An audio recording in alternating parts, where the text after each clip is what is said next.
ادعو الی اللہ، میں اللہ کی طرف بلاتا ہوں، میں بھی، میری امت بھی۔ تو یہ صرف کوئی تبلیغی جماعت کا نظام تھوڑا ہی ہے، یہ تو ہر کلمہ گو کے لیے اللہ کہہ رہا وَمَنِ اتَّبَعَنِي وَمَنِ اتَّبَعَنِي، جو میرے پیچھے چل رہے ہیں قولاً یا فعلاً، ان سب کا یہی راستہ ہے۔ علی بصیرہ، یہاں سواری کیا ہے؟ بصیرت، پیسہ نہیں، ملک نہیں، مال نہیں۔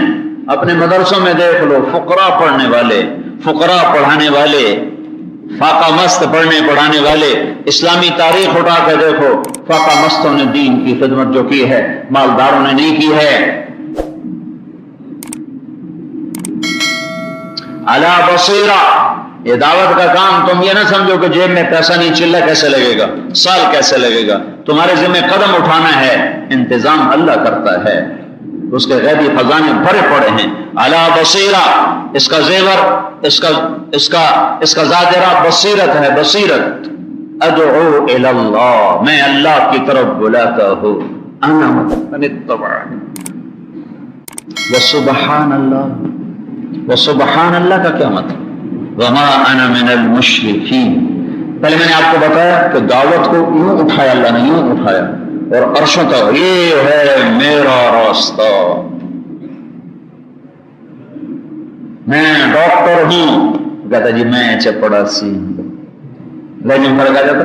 میں ایک دفعہ اپنے دوستوں سے ملنے گیا گورنمنٹ کالج لاہور، میں رائمنڈ پڑھتا تھا، وہ گورنمنٹ کالج لاہور میں انہیں کو چھوڑ کے میں ادھر آیا، تو میں ان کو ملنے چلا گیا۔ تو نیو ہاسٹل ضلع کچہری کے سامنے ہے، وہ وہاں چلے گئے تھے۔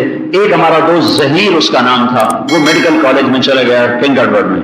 تو میں آیا تو انہوں نے میری خاطر وہ کینٹین کے آگے ہم نے کرسیاں لگائیں، میز لگائے، انہوں نے میرا بڑا اکرام کیا۔ تو ظہیر میرے سامنے بیٹھا تھا، میں اس کے سامنے بیٹھا تھا، تو وہ یوں ایسے ٹیک لگا کے بیٹھا تھا۔ تو مجھ سے کہنے لگا کیا کر رہے ہو؟ میں نے کہا میں رائمنڈ مدرسے میں پڑھ رہا ہوں۔ تو کہنے لگا روٹی کہاں سے کھاؤ گے؟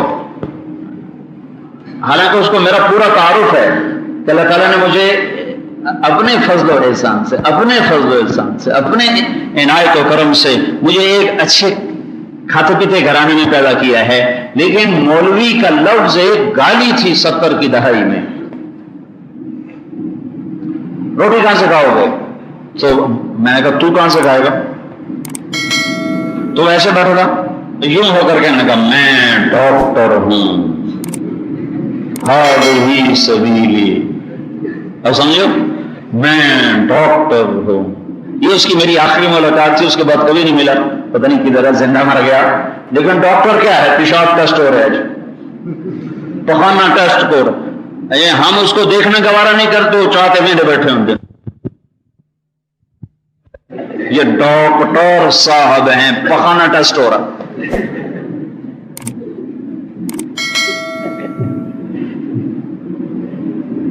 میں تو اللہ کا شکر ادا کرتا ہوں، میرا نصیب اللہ، نہ میں خود میرا ارادہ، نہ میری ماں کا ارادہ، نہ میرے باپ کا ارادہ، نہ میرا خاندانی پس منظر۔ مولانا حنیف صاحب کو اللہ نے منصب بخشا تو خاندانی پس منظر ہے، ایک پیچھے سلسلہ ہے۔ ہم تو بالکل گواروں کی اولاد، نادان مولوی ہمارے گاؤں میں کم ہی ہوتا تھا، کم ہی۔ تو مجھے اس تصویر میں دیکھتے تھے جب 70 کی دہائی میں۔ اب تو اللہ تعالیٰ نے تبلیغ کی برکت سے کہاں کہاں سے اللہ نے نظام تبدیل کر کے دکھا دی۔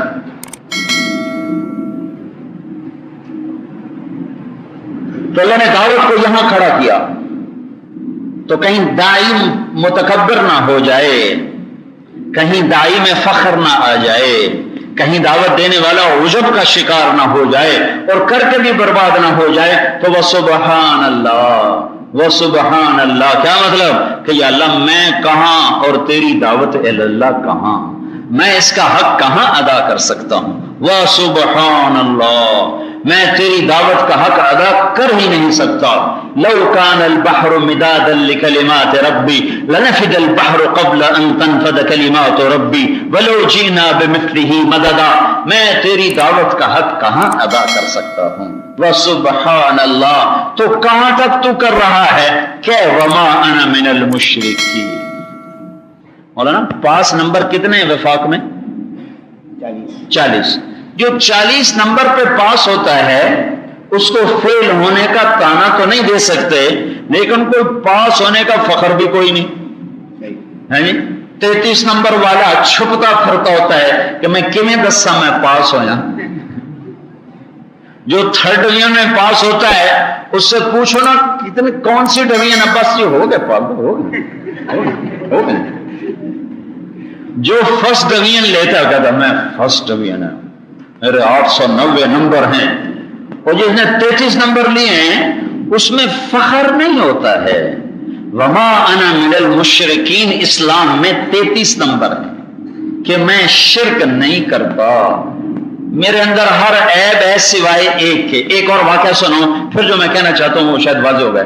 ہماری جماعت گئی چونیا، تو ہمیں لوگوں نے کہا چودھری حاکم کو توبہ کرواؤ تو تبلیغ کو مانے۔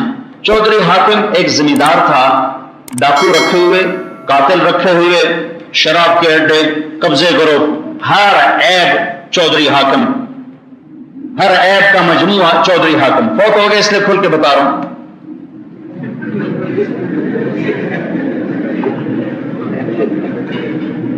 زندہ ہو تو نام نہ لیتا، مر گیا بیچارہ، لیکن توبہ کر کے مرا۔ تو ہم نے جماعت بھیجی کہ جاؤ بھی چودھری حاکم کو وصول کر کے لاؤ۔ تو ہمارے 3-4 ساتھی گئے، 2 گاڑیاں گئیں، تو انہوں نے جا کے پتہ نہیں کیا بات کی، اللہ جانے، لیکن اس کو لے کر آئے۔ 6 فٹ سے اوپر قد، اتنا چہرہ، دگنا مجھ سے چہرہ، اور بڑی بڑی مونچھ، اور لمبا کرتا، اور تہمت کی ڈب وہ نیچے تک، اور تہمت جھاڑو دیتا ہوا پیچھے، بالکل وہ ایک حاکم کی تصویر تھا، مردانہ وجاہت عجب تھی اس کے اندر۔ تو انہوں نے میرے آگے بٹھا دیا، میں اس سے بھی زیادہ کمزور تھا، تو لگے جی میں ہاتھ سے دیکھو چڑا بہ گیا ہوگا۔ میں کہا یہ تو میری تو شخصیت ہی اس کے سامنے دب گئی ہے، تو یہ میری بات کا اثر کیا لے گا۔ خیر اللہ نے کرم کیا، پتہ نہیں میں نے کیا بات کی مجھے یاد نہیں ہے، اس کے چہرے کا رنگ بدلتا گیا۔ اور 15-20 منٹ کی بات ہوئی تو اس کی آنکھیں بھر گئیں۔ تو پھر اب وہ مجھ سے کہنے لگا مولوی صاحب ایک میں شرک نہیں کیتا، باقی ہر گناہ کیتا ہے، میری بھی کوئی بخشش ہو جیسی۔ وما انا من المشرکین، یا اللہ دعوت اللہ بہت عظیم کام ہے، پر میں صرف 33 نمبر والا ہوں، 33 نمبر والا ہوں، تاکہ عمل کا فخر بھی نہ آئے کہ جیسے پیسے سے انسان کے اندر تکبر آتا ہے ایسے نیکی سے بھی تکبر آتا ہے۔ تو اس تکبر سے بچانے کے لیے اللہ نے کہا آخوا سبحان اللہ، کوئی ہے تیرے رب کی تعریف کا حق ادا کر سکے؟ وہ سبوح قدوس ہے، میں انسان ہوں، میرا علم محدود ہے، میں تیری تعریف کا حق کہاں ادا کر سکتا ہوں؟ ہاں اتنا ہے کہ میں نے کام نہیں چھوڑا، کام میں نے ضرور کیا ہے، 33 نمبر والا کام کیا ہے۔ یہ آیت پوری کی پوری آپ کو دعوت اللہ کا منصب بھی بتاتی ہے، آپ کی ذمہ داری بھی بتاتی ہے، اور اس دعوت کے دیتے دیتے بھی اندر میں اٹھنے والے شیطانی حملوں سے بھی بچاتی ہے۔ یہ ایک آیت آپ اپنے اندر میں لے لو تو آپ کو بیٹھنا سمجھ میں نہیں آئے گا، آپ کو پھرنا سمجھ میں آئے گا کہ پھرو بھائی اللہ کے پیغام کو لے کے پھرو۔ تو میری یہ گزارش ہے میرے عزیزو، عمل کی دنیا بہت بڑی محنت کا بہت بڑا محنت کا میدان ہے۔ شہروں کے شہر خالی پڑے ہیں، کہ بازاروں کے بازار شریعت سے خالی پڑے ہیں، تجارتی منڈیاں شریعت سے خالی پڑی ہیں، اور دیہات شریعت سے خالی پڑے ہیں، اور طبقات کے طبقات وہ دین سے خالی پڑے ہیں۔ خود بھی صفات ایمان کے لیے نکلو، اور اوروں کو ان صفات پر لانے کے لیے نکلو۔ یہ کرو گے تو اللہ تعالیٰ ایک ہوا چلائے گا، قم فانذر وربک فکبر۔ یہاں سے ابتدا ہے کہ لوگوں کو اللہ کی طرف بلاؤ، الٹی عزت بٹھا کر، وثیابک فطہر والرجز فہجر، خود بھی ظاہر اور باطن اس کے اندر ڈھلو، ولا تمنن تستکثر، دنیا کی دوڑ نہ لگاؤ، قناعت سے چلو، ولربک فاصبر، پھر یہ نہ کہو کہ نتیجہ تو نکلتا نہیں، بس تم اللہ کی خاطر چپ کر کے کام کرتے رہو، نتیجہ میرا رب جب چاہے گا نکالے گا۔ نہ بھی نکلے تو مایوس نہ ہو، فَإِذَا نُقِرَ فِي النَّاقُورِ، یہ لفظ فا بہت بڑی تسلی ہے، لفظ فا بہت بڑی تسلی ہے کہ میرے بندو بہت سے نبیوں کی محنت کا میں نے کوئی نتیجہ ظاہر نہیں کیا۔ لوط علیہ السلام پر ایک آدمی ایمان نہیں لایا ان کی قوم میں سے، سوائے گھر کی بیٹیوں کے۔ تو فا اگر تمہیں ملتان میں نتیجہ نظر نہ آئے تو فَإِذَا نُقِرَ فِي النَّاقُورِ، بس قیامت آنے ہی والی ہے، قیامت آنے ہی والی ہے، وہاں میں کہہ دوں گا وَامْتَازُوا الْيَوْمَ أَيُّهَا الْمُجْرِمُونَ، اور میں کہہ دوں گا فَالْيَوْمَ الَّذِينَ آمَنُوا مِنَ الْكُفَّارِ يَضْحَكُونَ عَلَى الْأَرَائِكِ يَنْظُرُونَ هَلْ ثُوِّبَ الْكُفَّارُ مَا كَانُوا يَفْعَلُونَ۔